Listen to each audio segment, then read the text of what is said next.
এই কাজটা কেমন লাগছে? খুবই গর্জিয়াস ও সুন্দর, তাই না? কিছু কালার কম্বিনেশন আছে যেটা এত গর্জিয়াস আর ভালো লাগে সিম্পল কাজের ভিতর, না দেখলে বা না করলে বোঝাই যায় না।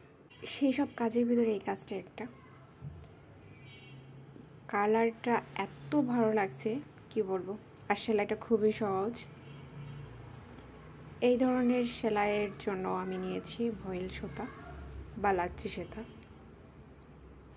পাতা সেলাইয়ের ক্ষেত্রেও আমি একই সুতা ইউজ করব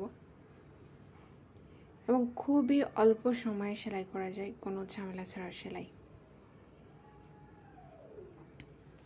আর এই সেলাইটা দিয়ে বাচ্চাদের ফ্রকের উপরে যে ডিজাইনটা থাকে বুকে, সেখানে কাজ করলে খুবই গর্জিয়াস দেখা যাবে অল ওভার যেহেতু কাজটা।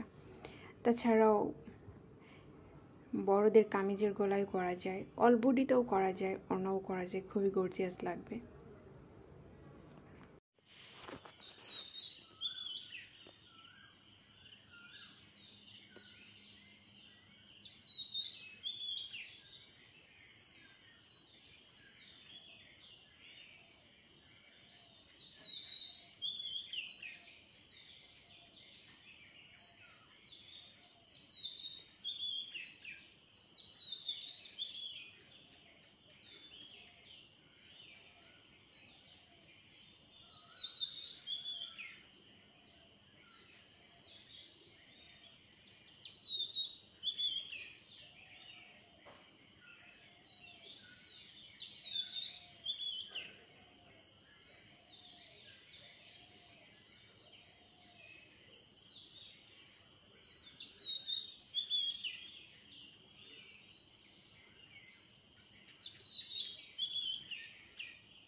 এখানে মোট 4 প্রকারের সেলাই দিয়ে কাজটা কমপ্লিট করেছি। সবগুলো সেলাই খুবই সহজ, অল্প সময়ের ভিতরে আমার কাজটা কমপ্লিট হয়ে গেছে।